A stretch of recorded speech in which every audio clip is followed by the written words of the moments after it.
There's something about surviving a moment you weren't supposed to survive that rewires the way your brain works. And people who've been through it will tell you the same thing every time. You don't come out of it thinking about what you want next. You come out of it thinking about what you almost lost. And for Anthony Joshua, that realization didn't come in the ring. It didn't come after a knockdown. It didn't even come after a loss. It came on a road in Nigeria, in a moment that had nothing to do with boxing, where there was no referee, no bell, no 8 count, no medical team waiting calmly at ringside, just chaos, just metal, just the reality that life doesn't care how famous you are, how big you are, or how many fights you've won. And that's why people close to Joshua are saying this incident didn't just shake him, it fundamentally changed the way he's looking at everything that comes next. Because when you've spent your entire adult life managing controlled danger, and then you're suddenly confronted with uncontrolled danger, the contrast hits harder than any punch ever could. What's important to understand here is that Anthony Joshua has never been reckless with his career, even when fans accused him of being cautious, even when critics said he lacked killer instinct, even when people mistook composure for hesitation. Joshua has always been deliberate, almost methodical, about how he moves through boxing,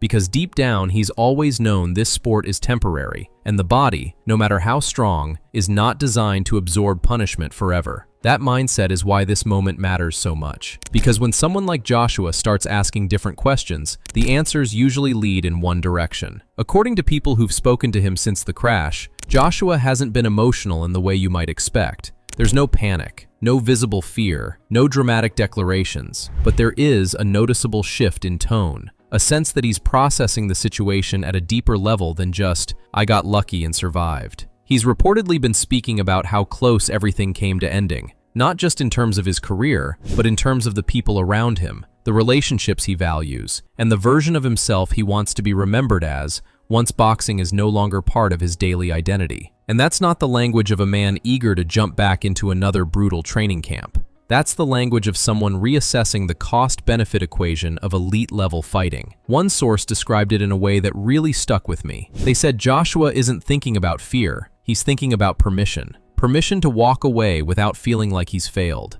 Permission to choose health without being accused of weakness. Permission to decide that enough is enough, not because his skills are gone, but because his priorities have shifted. And that's a crucial distinction. Because when fighters retire due to decline, it feels forced. When fighters retire due to clarity, it feels intentional. And right now, everything about Joshua's situation points toward intention, not panic. Another thing that keeps coming up in conversations around his camp is the idea of timing. Joshua has already lived multiple careers inside one career. The meteoric rise, the heavyweight dominance, the shocking defeats, the rebuild, the redemption. There aren't many heavyweight boxers who get to experience all of that and still walk away with their health largely intact. That awareness is powerful. And when you've just been reminded how quickly everything can disappear, that awareness becomes impossible to ignore. Now let's talk about the silence, because silence is doing a lot of work here. Since being released from hospital, Joshua hasn't rushed back into the public eye, hasn't teased future fights, hasn't reassured fans with the usual "I'll be back soon" messaging that fighters default to when they want to calm speculation. Instead, he's taken space. And in boxing, space is rarely accidental. Space usually means someone is thinking carefully before they speak, because they know that once the words are out there, they can't be taken back. That's another reason people close to him believe retirement isn't just a headline, it's an option being seriously weighed. What's also telling is how promoters and industry figures are behaving. There's no aggressive narrative being pushed about his next opponent. There's no urgency to get him back in the ring. There's no behind-the-scenes leaking of potential matchups to stir excitement. Everyone seems to be waiting. And you don't wait like that unless you know the decision might not go the way you want it to. The Jake Paul element adds another layer that's easy to overlook but incredibly important. Joshua had just come from a fight where he physically dominated someone, where he reminded the world what elite heavyweight power looks like, and then days later, he's in a hospital bed, dealing with something far more serious than a broken jaw. And the man who reaches out to him is the same man he just beat. That interaction reportedly stayed with Joshua, not because of who Jake Paul is publicly, but because of what that moment represented. The realization that even enemies in the ring share a vulnerability outside of it. That kind of moment collapses ego very quickly. And when ego collapses, honesty takes its place. People around Joshua are saying that since the crash, he's been far more interested in conversations about life after boxing than life inside it. About what it looks like to be present for family. About what it means to walk away before damage accumulates quietly over years.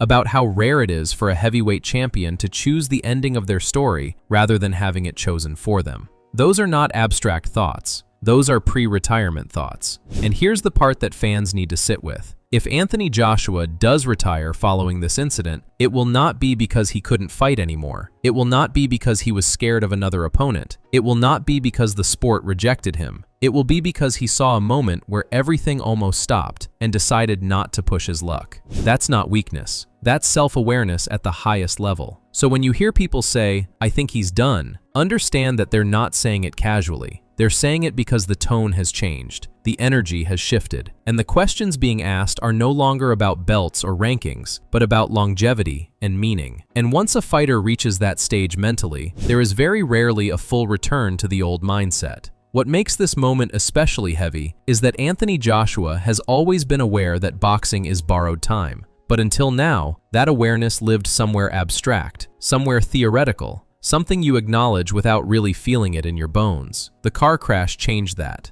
Because when you're lying in a hospital bed, not because of a fight, not because of a punch you chose to take, but because of something random and uncontrollable, the illusion of control that fighters rely on starts to dissolve very quickly. And fighters rely on that illusion more than anyone. They tell themselves that if they train hard enough, prepare well enough, listen to the right people, and follow the plan, they can manage risk. But what Joshua just experienced is the opposite of managed risk. It's life reminding you that sometimes there is no plan. And once that realization hits, going back into a sport that is built entirely on absorbing damage becomes a much harder sell to yourself. Another detail that's been quietly circulating is how Joshua has been speaking about the people who died in the crash, not in passing, not as a footnote, but as a central part of the experience. Those losses didn't just affect him emotionally, they reframed how he views responsibility. Because when you survive something that others don't, especially people close to you, it creates a weight that doesn't go away easily. It forces you to ask questions that aren't comfortable. Why did I walk away? What am I supposed to do with that second chance? Am I honoring it by continuing to put myself in harm's way? Those questions linger. And according to people around him, Joshua hasn't rushed to answer them. He's sitting with them. There's also the identity aspect, which is something fans rarely consider, but fighters wrestle with constantly. For most of his adult life, Anthony Joshua hasn't just been a boxer, he's been Anthony Joshua, the boxer. The structure of his days, the people around him, the expectations placed on him, even how strangers interact with him, have all been shaped by that identity. Walking away from boxing doesn't just mean giving up fights. It means redefining who you are when the gloves come off for good. And that transition is terrifying for a lot of fighters. But in Joshua's case, it might actually be freeing. Because unlike many boxers who cling on because they don't know what life looks like outside the ring, Joshua has options. He has business ventures, he has influence, he has the ability to step into new spaces without having to prove himself physically anymore. And when you combine that freedom with a moment that nearly took everything away, the temptation to walk away becomes stronger than the urge to keep going. People close to him are also pointing out something subtle but telling.